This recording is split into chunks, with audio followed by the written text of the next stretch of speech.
کارمندان میلیتسیا ناحیه جلالدین بلخی ولایت ختلان 2 نفر ساکنان ناحیه مذکور و ناحیه قبادیان را برای صادر نمودن جنایت‌های دزدی و قلابی بازداشت نمودند.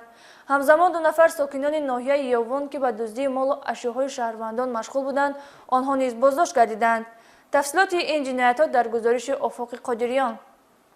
در رفت بردن کارهای فوری و جستجویی از جانب کارمندان شعبه وزارت کارهای داخلی در ناحیه جلالدین بلخی در اساس عریضه های شهروندان عاید دزدیده شدن چارواهایشان و اشیاهای روزگار، اینچنین با راه فریب به باوری آنها در آمدن شخصی به آنها نامعلوم که از مغازه هایشان موادهای خوراکه را گرفته مبلغش را تا به حال برنگردانیده است، 2 نفر را همچون گمان بر دستگیر نمودند. اینها تقای بیگزاده شاهرخ خان ساکن ناحیه جلالدین بلخی سال تولدش 1993 پیش با ماده 244 کودکس جنایتی جمهوری تاجیکستان صادر شده است و امام علیف منصور جان سال تولدش 1986 ساکن ناحیه قبادیان پیش 2 مراتب با ماده 244 کودکس جنایتی جمهوری تاجیکستان صادر شده است. تقای بیگزاده شاهرخ خان سنه 16 اکتبر سال جاری با مقصد دزدی به نزد منزل استقامتی شهروند سلیم امردین ساکن جماعت دهات هلیورد ناحیه جلالدین بلخی رفته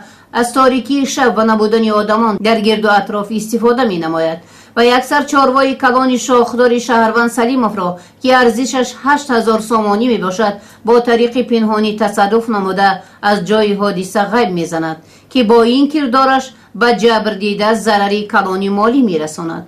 پیش یک بار سود شدم با دزدی با تکرار همین کار کردم، یک گاو زنده فروخته با منفعت شخصی خودم استفاده بردم. در رفت تفتیشات معین کرده شد که امام علیف منصور با راه فریب به باوری صاحبکاران در آمده که گویا توی عروسی دخترش است و به مواد خوراک نیاز دارد. برای اثبات گفته هایش با خود چند عدد لباس عروسی را به صاحبکاران همچون گرو پیشکش می نماید و از مغازه های خوراکواری موادهای خوراکه، از مغازه های متاع فروشی باشد متاع های زنانه را با ارزشی از 700 تا 1000 سامانی گرفته با همین مبلغ را برنمی گرداند و از جای حادثه غیب می زند.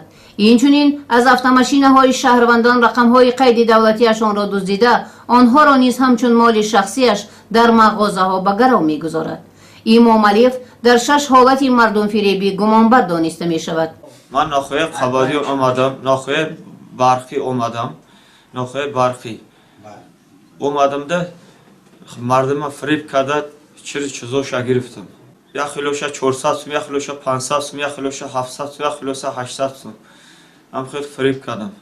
یادم میاد که ماشین نمر من گفته 2 خالتای چیوش هم گرفتم.